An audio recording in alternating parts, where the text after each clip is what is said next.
لأصل الحكاية.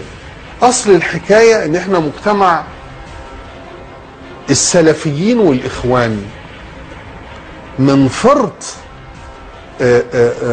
الغلو اللي عندهم ومن فرط إن الإسلام عندهم شكل مش مضمون، خلى مجتمعنا من 40 سنة أهبل. مجتمع قشري في الدين، مجتمع مظاهر وتسطح، مجتمع الاسلام بتاعه اللي هو يكلموك في التليفون. فين تليفون؟ طيب سلام يا صفيه، لا اله الا الله محمد رسول الله يا استاذ ابراهيم. ليه في ايه؟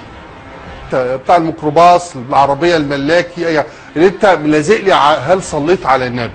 انت فاكر ده ايه يعني؟ بتاخد بيه ايه؟